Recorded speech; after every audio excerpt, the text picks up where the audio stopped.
many of you like Wonder Bread? You don't have to raise your hand because I can't see you. I can see a few of you on Zoom, but maybe some of you still eat Wonder Bread. Wonder Bread was like the bread of choice in a lot of households, except the McQuiller household back then. Brick oven white was the bread of choice in the McQuilla household. In fact, none of us really liked Wonder Bread because it was like really, really big.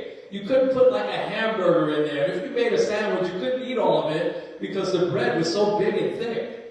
But Uncle Bill was a baker in the Wonder Bread factory on Webster Avenue in the Bronx. I know Andy knows exactly where that's at, but I don't think that factory's there anymore.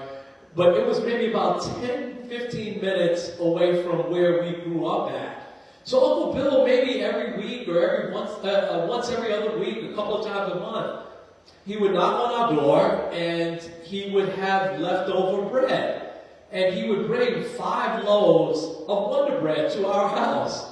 And the bread was still warm inside the package. And so, but we're like, yeah, we don't really like Wonder Bread. But my mom made like we did because she didn't want to hurt his feelings. And he thought, he was, again, a pleasant guy, so he'd come in and he's happy. I got you guys some bread today. And my mom would be, the kids, me and my 2 brothers would be like, oh, thanks. But my mom would be like, oh, thank you so much, Bill, And as soon as Bill would leave, Uncle Bill would leave, my mom would open the door, she'd peek out the hallway. We had a long hallway, a lot of neighbors on the 15th floor.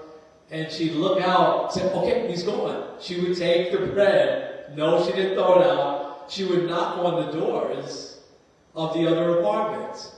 And whoever opened, she would give them a loaf of bread.